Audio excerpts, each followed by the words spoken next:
وہ اپنی تقریر میں بتا رہے تھے کہ حجاب کریں، مطلب دین اسلام کے بارے میں بہت کچھ بیان کر رہے تھے جو ان کے بچوں کے دل پہ بہت اثر گزار رہی ہیں. یعنی یہ لڑکیاں بہت اٹریکٹ ہوئیں ان کی باتوں سے، اور یہ گئی گھر تو ان کے فادر کہتے ہیں کہ میری بیٹی آہستہ آہستہ حجاب کرنے لگ گئی تھی اور خدا کے اتنی قریب ہو گئی کہ الحمدللہ ہم لوگوں نے ایک سفر عمرے کا ساتھ میں کیا تھا. سبحان اللہ.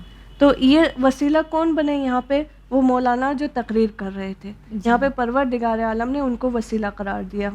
لذا حضرت امیر المومنین علی علیہ السلام نے پہلا یہی کہا کہ احضار النیت، یعنی اپنے فکر کو، اپنی نیت کو دعا کی طرف رکھیں. دوسرا یہ کہ اخلاص السریرہ، یعنی اخلاص کے ساتھ دعا کریں، تہہ دل سے دعا کریں. تیسرا مورد ہے کہ الانصاف فی المسئلہ، یعنی دعا میں انصاف رکھیں. کبھی کبھی ہوتا ہے کہ ہم کچھ دعائیں مانگتے ہیں جو ہمارے لیے ٹھیک ہوتی ہیں لیکن دوسرے کے لیے نقصان دہ ہوتی ہیں. جیسے کہ کسی کے گھر پہ پروگرام تھا، وہ اپنے گھر کے چھت پہ پینٹنگ کیا، اپنے گھر کو بہت اچھے سے سجایا، اس نے اپنی چھت کو اچھے سے سجایا. اب یہ دعا کر رہا ہے کہ پروردگار عالم آج بارش نہ ہو.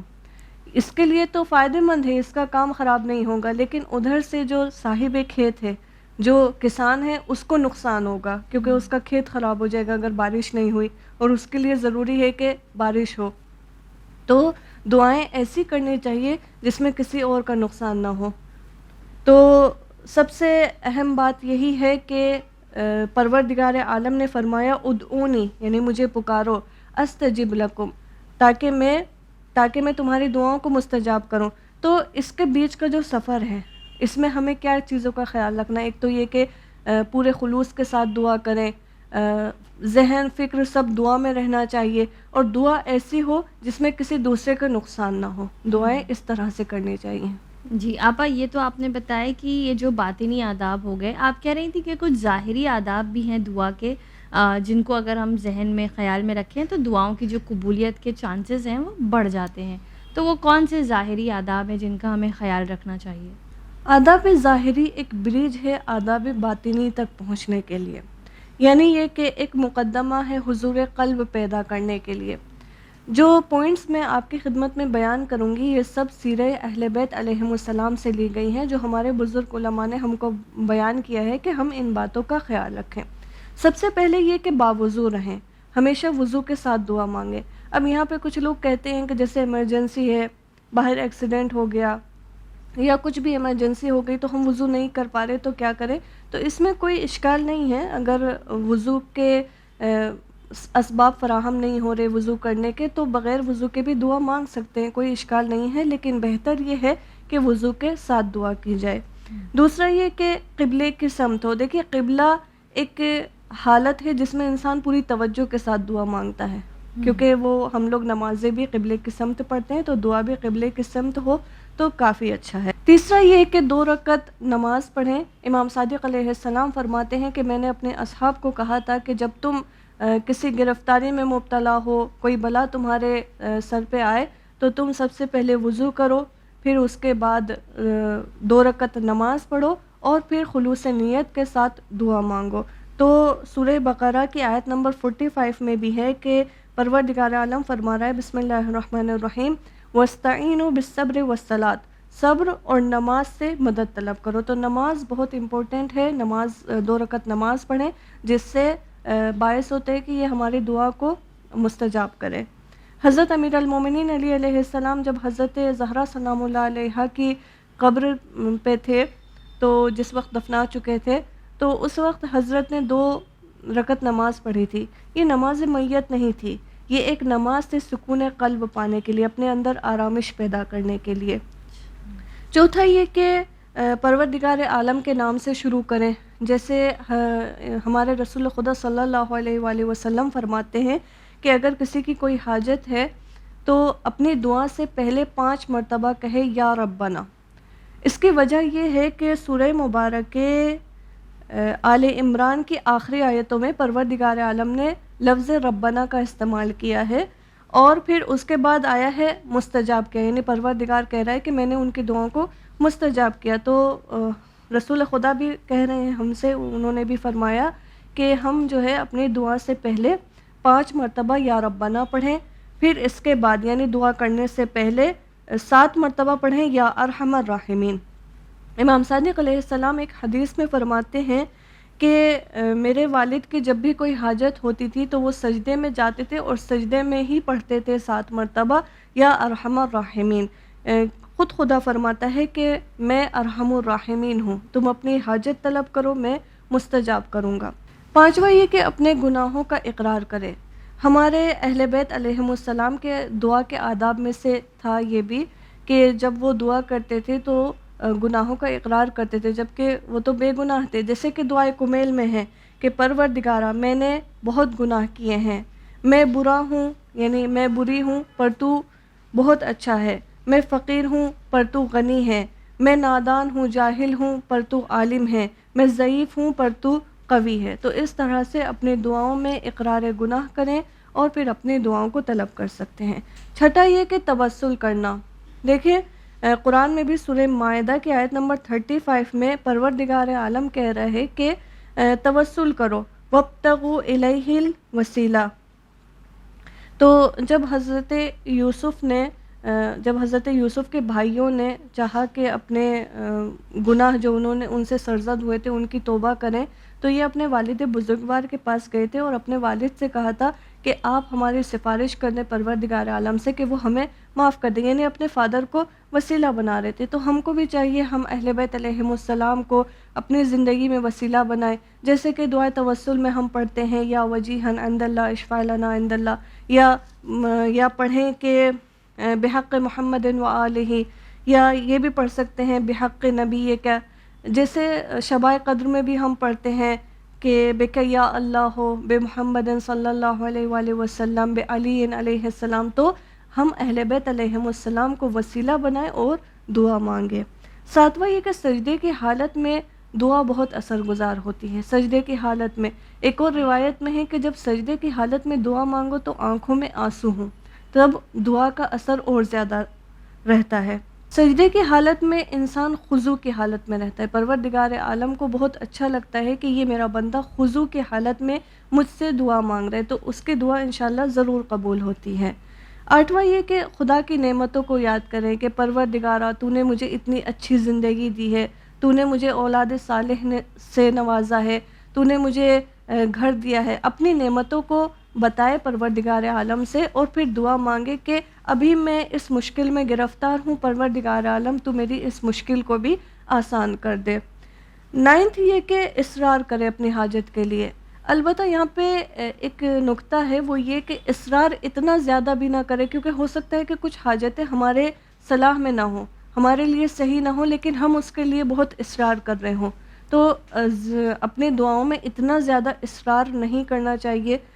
لیکن ہاں جیسے شفا یابی کے لیے ہے، آپ بیمار ہیں، اس کے لیے ہاں اصرار کر سکتے ہیں، لیکن بعض دعاؤں میں زیادہ اصرار کرنا ٹھیک نہیں ہے۔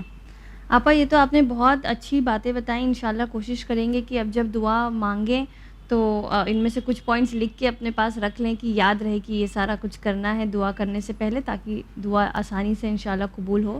آخر میں آپ سے یہ جاننا چاہیں گے آپا کہ عام طور سے جو دعائیں ہوتی ہیں کہ اللہ رزق میں برکت دے دے، خود کا گھر دے دے، بچے ہیں تو نمبر اچھے آ جائیں ان کے، لیکن یہ تو ہماری عام زندگی کی دعائیں ہیں، کیا ایسی کوئی بہترین دعائیں قرآن اور حدیث میں ملتی ہیں کہ جو ہمیں مانگنا چاہیے، کہ جو اپنے قنوت میں مانگیں یا اپنی عبادات میں مانگیں؟ کیا ایسی کوئی دعائیں بتائی گئی ہیں جو ضرور اپنی زندگی میں شامل کرنی چاہیے؟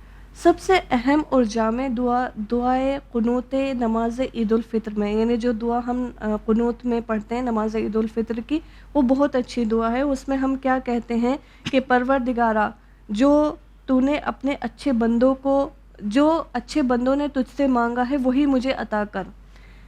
عباد الصالحین میں کون کون آتے ہیں؟ رسول خدا صلی اللہ علیہ وآلہ وسلم، امام علی علیہ السلام۔ تو یہاں ہم دعا کر رہے ہیں کہ پروردگارا جو انہوں نے تجھ سے مانگا ہے وہی ہم تجھ سے مانگتے ہیں، تو ہمیں بھی وہ سب عطا کر۔ پھر آگے ہے اعوذ بک عبادک المخلصون، بار الہ ہم تجھ سے پناہ مانگتے ہیں جیسے مخلص لوگ تجھ سے پناہ مانگتے ہیں، یعنی جو چیزیں انہوں نے نہیں مانگی ہم بھی وہ نہیں چاہتے، جو چیزیں رسول خدا صلی اللہ علیہ وآلہ وسلم نے کبھی نہیں مانگی، امام علی علیہ السلام نے نہیں مانگی، ہمیں بھی وہ چیزیں نہیں چاہیے۔ اسی طرح سے 160 دعائیں قرآن مجید میں ہیں کہ جن کو ہم اپنی دعاؤں میں استعمال کر سکتے ہیں۔ ان میں جو قرآن میں دعائیں ہیں ان کی پہچان یہ ہے کہ ان میں لفظ رب اور ربنا آ رہا ہوتا ہے، تو جس آیت میں آپ کو لفظ رب یا ربنا نظر آئے تو آپ اس کو اپنی دعاؤں میں لے کر آ سکتے ہیں، ان کو اپنی دعاؤں میں مانگ سکتے ہیں۔ جیسے سورہ آل عمران کی آیت نمبر 193 میں ہے کہ بسم اللہ الرحمن الرحیم ربنا اننا سمعنا منادیا ینادی للایمان۔ لذا قرآن میں ایسی بہت دعائیں ہیں جو لفظ رب اور ربنا سے شروع ہوتی ہیں، ہم ان کو اپنی دعاؤں میں مانگ سکتے ہیں۔ دیکھیے قرآن میں جو دعائیں ہیں وہ دو طرح کی دعائیں ہیں، ایک دعائیں ایجابی ہے، ایک دعائیں سلبی ہے۔ دعائیں ایجابی کا مطلب یہ ہے کہ جو ہماری خواہشیں ہیں ہم ان کو مانگتے ہیں پروردگار عالم سے، اور دعائیں سلبی وہ کہ جو ہمیں نہیں چاہیے وہ ہم کہہ رہے ہیں کہ پروردگار ہم کو یہ نہیں چاہیے۔ ایک مثال کے سامنے آپ کے سامنے واضح کروں، جیسے ہم پڑھتے ہیں ربنا اغفر لنا ذنوبنا، خدایا میرے گناہوں کو معاف فرما، یہ ہم پروردگار سے مانگ رہے ہیں، تو یہ ہوا دعائیں ایجابی۔ ایک ہے بسم اللہ الرحمن الرحیم ربنا لا تؤاخذنا ان نسینا، یہاں پہ کہہ رہے ہیں ہم کہ پروردگارہ جو ہم سے بھول ہو گئی، ہم سے خطا ہو گئی، ہمیں اس کے لیے مواخذہ نہ کرنا۔ یہ جیسے ہم کہتے ہیں کہ پروردگارہ ہمیں جہنم نصیب نہ ہو، تو ہم ان کو یعنی جو چیزیں ہمیں نہیں چاہیے وہ بیان کریں، تو یہ ہوتا ہے دعائیں سلبی۔ آپا یہ تو پتہ ہی نہیں تھا ایکچولی، کبھی اس پہ توجہ نہیں کی کہ کیا نہیں چاہیے وہ بھی بولنا ہوتا ہے۔ تو انشاءاللہ اب کوشش کریں گے کہ جو چیزیں ہم نہیں چاہتے ہیں، کہ جو ہمارے خدشات ہیں، خوف ہیں، کہ ہم اللہ سبحانہ و تعالیٰ سے یہ بھی کہہ سکیں کہ اللہ یہ چیز کبھی ہمارے ساتھ نہ ہو، مثلا اولاد سے نہ آزمانا، یا جہنم نہ جائیں ہم، یا ایمان ہمارا اس طرح سے کوئی ایسے آزمائش نہ آ جائے جو خدا نخواستہ ہمارا ایمان خطرے میں پڑ جائے۔ تو انشاءاللہ کوشش کریں گے کہ ایسی دعائیں بھی مانگیں کہ جن چیز سے ہمیں خطرہ ہے کہ ہمارے ساتھ نہ ہو۔ بہت بہت شکریہ آپا، جزاک اللہ۔ لیکن ہم اس پر ابھی ہماری گفتگو اور طولانی ہے، ہم آپ سے اور کچھ جاننا چاہیں گے دعاؤں کے بارے میں، لیکن کیونکہ وقت کی جو دامن ہے اس میں گنجائش کم ہوتی ہے، تو اسی لیے ہم اب اپنے ایپیسوڈ کو یہیں روکتے ہیں۔ انشاءاللہ اگلے ایپیسوڈ میں ناظرین کے لیے اور ایسے ہی انشاءاللہ آپ بہترین خزانے چن کر لائیے۔ بہت بہت شکریہ آپا۔ ناظرین اسی پیغام کے ساتھ ہم آپ کو ایک چھوٹی سی ٹپ دینا چاہیں گے کہ آپ جب یہ ایپیسوڈ سنیں یا سن لیں، اس کے بعد جو آپ کو پوائنٹرز لکھنے ہیں وہ آپ پین اور پیپر لے کر بیٹھ سکتے ہیں، اور وہ پوائنٹرز آپ لکھ سکتے ہیں تاکہ انشاءاللہ جب نیکسٹ ٹائم آپ دعا کریں تو آپ کے پاس یہ چیزیں موجود ہوں اور آپ کے لیے دعا کرنا آسان بھی ہو، اور جو دعا کرنے کا جو سلیقہ ہے، طریقہ ہے، وہ صحیح سے ہو۔ اور انشاءاللہ ہم خداوند عالم سے یہی دعا کریں گے کہ ہمارے ناظرین جہاں جہاں جو بھی اپنی جائز حاجتیں مانگ رہے ہیں، اللہ سبحانہ و تعالیٰ ان کی دعاؤں کو ضرور مستجاب کرے، ہم لوگوں کی بھی دعاؤں کو انشاءاللہ ضرور قبول کرے۔ اسی پیغام کے ساتھ آپ مجھے دیجیے اجازت، دیکھتے رہیے چینل ون۔ شکریہ، خدا حافظ۔